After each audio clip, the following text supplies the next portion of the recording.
Hello? Hey, Kate, it's Hayes. I know you're supposed to be at school in about 10 minutes. I just wanted to remind you before you left the house, don't forget to bring your SNN, please.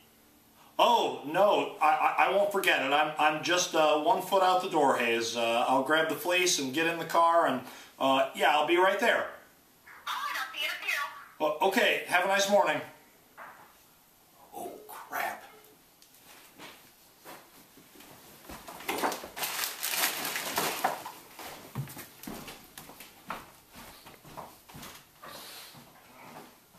Okay.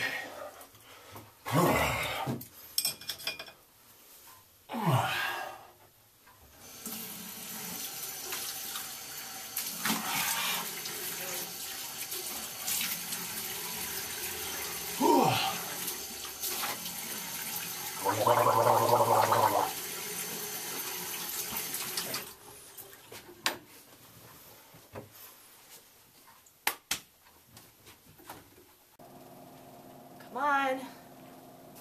Why aren't you answering? What am I gonna do?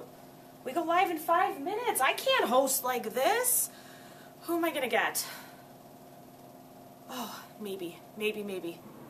Oh, please, please, please. Mr. Goff, I need your help.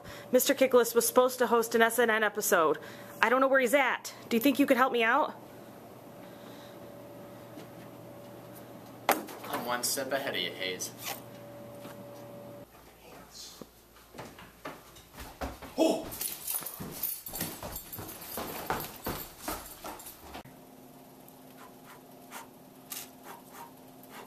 Not too much, not too little, just enough. Yes!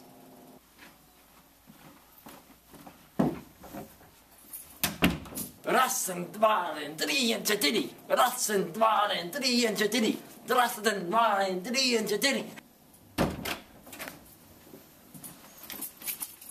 Yeah. This is SNN. This is SNN. This is SNN.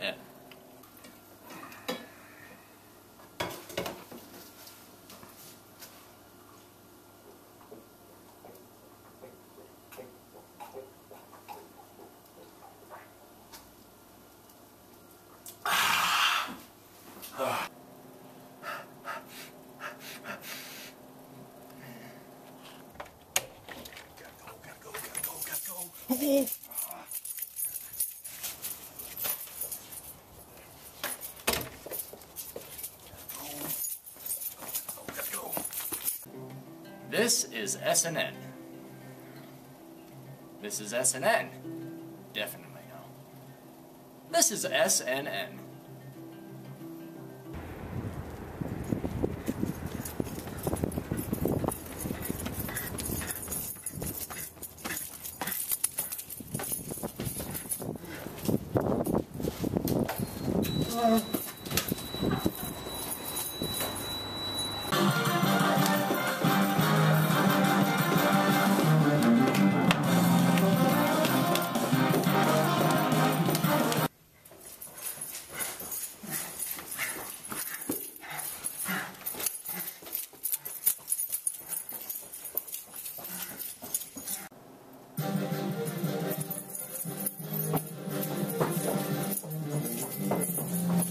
I'm Mr. Goff. And I'm Mr. Kickless. Welcome to episode 4 of the Smart News Network. Staff Takeover Edition. Huzzah!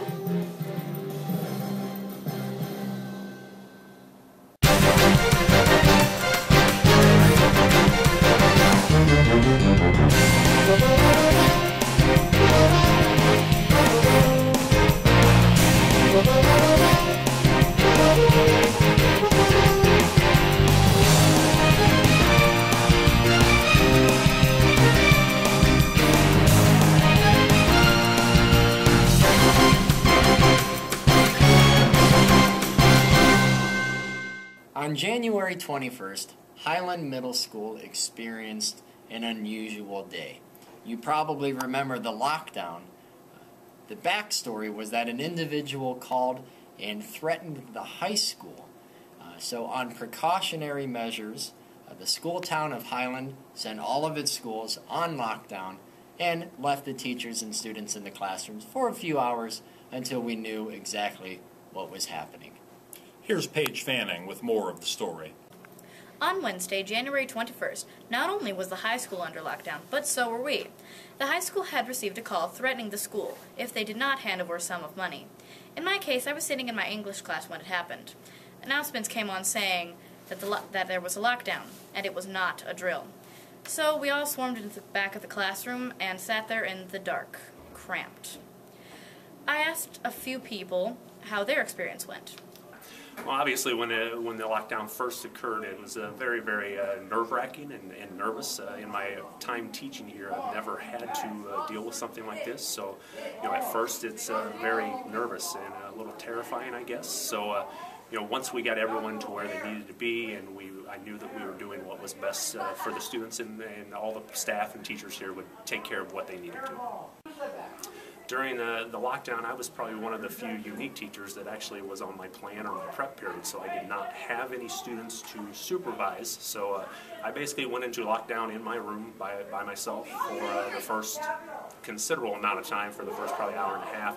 And then once we started allowing some students to go to the restroom, probably around 1:30, 2 o'clock, I was one of the teachers that helped supervise that. So just trying to do whatever I can. But the first amount of time, I was basically in lockdown in my room by myself. Well, I felt for like the first 10 minutes it was kind of scary at first because I didn't know what was going on. Me and two other people, we like crawled under a table and kind of just crouched under there, and then Mr. Goff led us back to our seats and we just watched Cosmos. Okay, well, when the lockdown happened, I wasn't, we practiced so often with these types of drills that I went right into automatic mode and told the students to do what they needed to do and got everyone safe. I wasn't really scared, just more wanting business mode, wanting to get the students safe. For the first part of the lockdown, the students sat very quietly. Actually, a few fell asleep. We were just calm and quiet.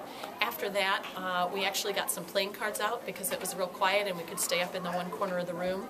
A few students were using dry erase boards real quietly. And after that, when we got back to a time where we could turn the lights on, we actually did some review for our test tomorrow. So we used the time well. Hey, Mr. Goff, it's 2015. Did you make any New Year's resolutions? Mr. Kickless, actually the only big goal I had this year was to try to read more. And certainly a noble goal it is. Well, the staff here at Highland Middle School made kind of a group New Year's resolution as well.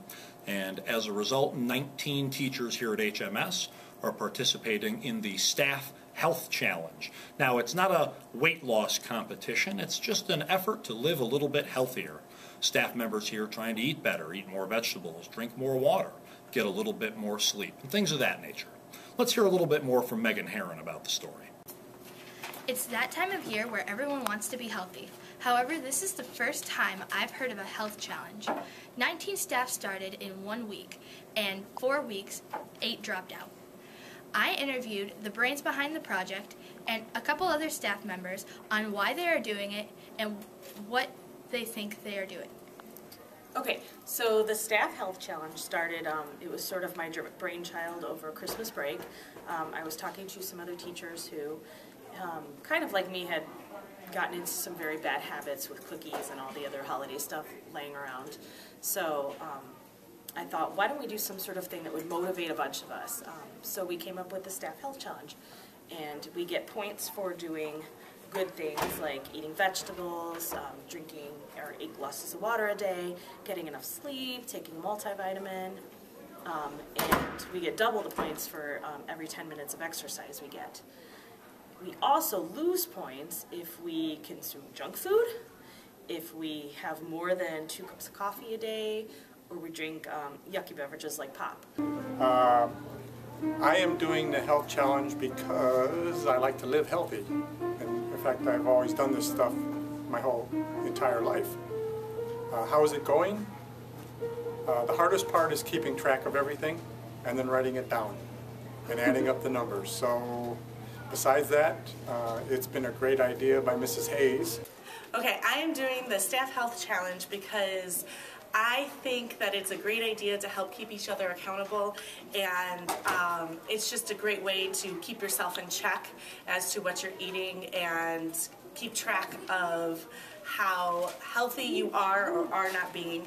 And I think I'm doing okay. It's really showing me what I am eating and not eating. And I think Miss Blythe and I have started walking on our lunch period, so we get a little activity during the day, which is always nice.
Speller, your word is impugn. Impugn. I-M-P-U-N-E. Impugn. Pretty close, Mr. Goff, but not quite there. Thankfully, a talented group of spellers from Highland Middle School competed on January 27th in an 11-round spelling cage match that saw Meet Patel come out on top. We're going to hear a little bit more from the winner and the runner-up. Here's Corey Wyant with the story. Hi, I'm Corey Wyant. I interviewed the runner-up and champion of the annual spelling bee. It was a fierce competition with words like billabong and phonics. Here they are now. The hardest word was probably the last one I spelled to win the spelling bee. It was ignominious, I-G-N-O-M-I-N-I-O-U-S. It was a tough competition overall. Yeah. 6th graders, 7th graders all did. The word was probably billabong, and I know it doesn't sound like that hard of a word, but I thought that it would be a lot harder than what it sounded like. I thought that it was just a really fun experience, and it didn't matter who won or who lost. I thought that it was just fun to be with people that you knew and hang out with them. Impugn. I-M-P-U-G-N. What do you know, Webster? Riddle me this, Kickolas. Yes, Mr. Goff? What lake is at the highest elevation in all of South America? Is it Lake Michigan? No. Is it Lake Schaefer? No. Those are all the lakes I know. If you knew the answer, you might have participated at Highland Middle School's National Geographic Geography Bee on January 20th in the Media Center. 9 participants answered questions, with 1 champion coming out on top. Here's Maddie Smiglo with more. I interviewed a few contestants of the geography to ask them how long they studied and what they struggled with the most. Probably being like at the end, and you weren't sure if the other person was going to get it right and you were going to get it wrong. And I guess that eventually just happened, but it was kind of just the suspense of whether or not you were going to win or not. I kind of only studied a couple of times. I used the online sites that Mr. Goff recommended to us, and I found them really helpful. But really, I didn't start studying until I started studying on Christmas break. So The hardest part of the bee was the championship round when we were both tied. Yeah, that was pretty hard.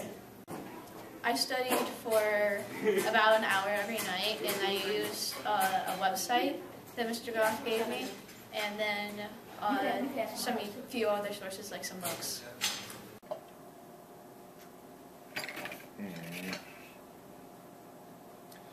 Oh, Lake Titicaca. Very funny, Mr. Goff. Our next story is about the Highland Middle School talent show. Plans are underway to make this talent show the best our school has ever seen. Let's hear what Camille has to say. Hi, my name's Camille and have you ever wondered what people were doing for the talent show but didn't want to go? Well, I asked some students what they were doing for the talent show. Here's what they said. I am singing Speak Now by Taylor Swift for the talent show this year. And I'm rapping for the talent show. Yeah, you can come and support me. I said, my song is going to be called I Came Up. Goff, you're a pretty tall guy. Surely you've played some basketball in your life before? Unfortunately, I'm about as athletic as a doorknob. Well, luckily for us, the girls of the Highland Middle School basketball team are much more athletic than that. Their season is currently underway. Let's hear a little bit more from Penelope Madrigal about the girls. Hi, today I've interviewed some girls who are on the basketball team. I've asked them what do they want to accomplish and to tell us about their position. Let's see what they say. I'm hoping to accomplish to get first seed in conference this year. I'm a wing, so after I have to go to the top of the key after the point guard crosses half court and she passes it to me. I really want to work on farther shooting, more threes, and really more driving to the basket. I'm the point guard, or one of them. I dribble the basketball up and start the play. I play guard, so I look for passes and shoot. Mr. Goff, Friday the 13th is right around the corner. Aren't you a fan of scary movies? A fan? You know, every October I make my wife watch 31 horror movies for the 31 days of Halloween. And she's still with you. Well, let's hear about scary movies that some of the students here at Highland Middle School like. Hi, my name is Lorelai Calger. Today's Friday the 13th, and that means scary movies. Scary movies make our hearts race and keep us on the edge of our seat. I interviewed a couple students on what their favorite scary movie is. Insidious, because the monster always follows the family and they end up dying, so scary. Probably the Michael Myers movies, because there's a lot of he pops up out of nowhere and stuff. My favorite movie is Scary Movie 3. It's just really funny. There has to be a little bit of suspense, and it's also a scary movie, so it's pretty good. Mr. Giggless, what's your favorite animated movie? This is probably a throwback for you young whippersnappers, but I really like Aladdin. That's a good one. There's a lot of buzz right now about a different animated movie, Big Hero 6. Let's hear what Sierra has to say. Well, here's a blast from the past. Well, not really. Well, hi, I'm Sierra Lavalette, and on November 7th, the action-packed film Big Hero 6 came out. Here's what a few students had to say. My favorite part about Big Hero 6 was when Hero was designing the Go-Go's, Wasabi, Fred's, Baymax, and Honey Lemon, and Hero's costumes. It was pretty cool. My favorite part of the movie was when Hero and Baymax were going into the room and they had to go through a window.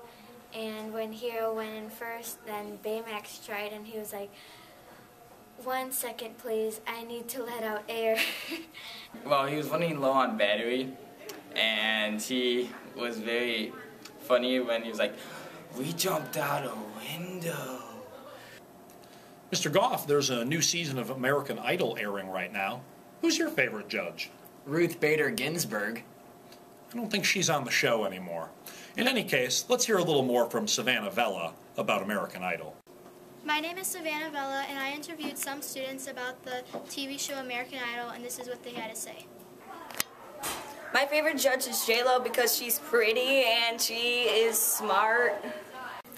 My favorite judge is J-Lo because she's pretty. Hey, Mr. Goff, excited for the new Pokemon game coming out soon? As excited as a Snorlax in a sleep number bed. That is pretty excited. Let's hear what the Highland Middle School kids think of it. Here's Satyash with the story. Hi, my name is Satyash Arya. The Pokemon franchise has come a long way. It started at about 2000. The games Pokemon Omega Ruby and Alpha Sapphire are remakes of the games Ruby and Sapphire. Let's see what people think about this new game. Okay, my favorite Mega Evolution Pokemon has got to be Mega Salamence, because in Pokemon Omega Ruby, Alpha Sapphire, and X and Y, Salamence, it's like low to the ground, but once it Mega Evolves, it's like this high up, and Earth moves can't affect it when it's up that high. My favorite Mega Evolved Pokemon has to be the Mega Lucario, because the attacks just are way cooler and it just looks better than usual. First it was a popular comic book, now a smash hit TV series. The newest season of The Walking Dead starts this Sunday. Here's Noah Ireton with the story.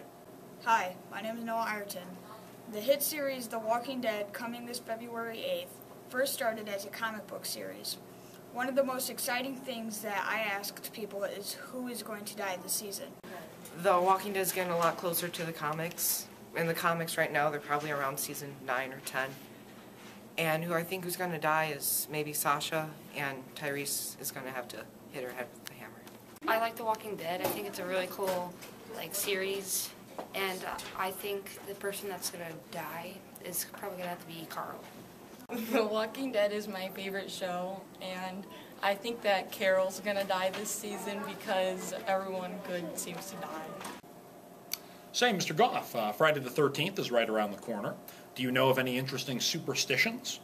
Well, when I lived in Ukraine, I found out it's bad luck to whistle indoors, and you'll lose all your money if you brush crumbs off a table into your hand. Tell that to your mom next time she asks you to clean the dining room. Here's Skylar Clark with more about superstitions. Eek! A black cat. Get that ladder away from me. Where's some when you need some? Hi, my name is Skylar Clark. I interviewed a few students here about superstitions, what their superstitions are, and if they believed in bad luck. I believe in bad luck because I believe that if I walk under a ladder, it's happened, and I'll trip and fall and break my arm. I broke a finger once and it hurt, so. I believe some things are very superstitious, like black cats being unlucky and walking under ladders isn't good. Okay, I believe in rabbit foots. I think they're good luck because you never know what that rabbit could have done or anything like that. And I think ghosts are real too because I hear lots of weird stuff around my house all the time. Valentine's Day is coming soon and romance is in the air. Mr. Goff, who's your dream Valentine? Ryan Reynolds. Mine is Danny DeVito. Here's James Roten with more on Valentine's Day. Everyone has a dream Valentine that they would love to land a giant smooch on. I asked some people who was their dream Valentine and why. Let's see who their dream Valentines are. I would pick Robert Downey Jr. because he plays Iron Man and he's rich. Selena Gomez is my Valentine because I think she's hot. Go. Taylor Swift because she's hot. Ariana Grande because she's really hot and she could sing and she's really good. Valentine's Day is just around the corner, which means you better make your reservations for White Castle now. Mr. Kickless, do you have any special plans this Valentine's Day? I will probably take Mrs. Kickless somewhere nice to eat, maybe a touch classier than White Castle. We'll see where it goes. Let's see what Danielle has to say about Valentine's Day. Hi, I'm Danielle Rubicaba. Everyone knows Valentine's Day is coming up, so why not interview some couples? Here's what they have to say about what they're doing for Valentine's Day. Hanging out. Going to the dance. Well, I got Isaac a soccer ball. It was a World Cup ball that he wanted. And then we might hang out sometime around Valentine's Day. Yeah. In weeks past, we've seen some grueling competition from the staff and students. We have a special Minute to Win It for Valentine's Day. Let's see what we have in store.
gotta make it in the cup first.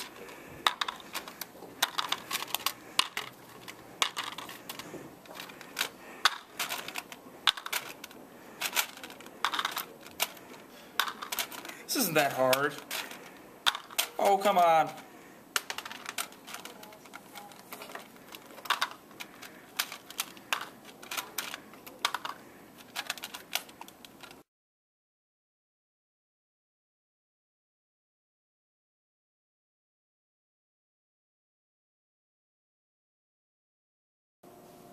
Wow, look at those chopsticks fly. Well, thanks for watching the 4th episode of the Spartan News Network, the Staff Takeover Edition. Hopefully it wasn't as hard to watch as it was to record. Mr. Goff? Huzzah! Huzzah!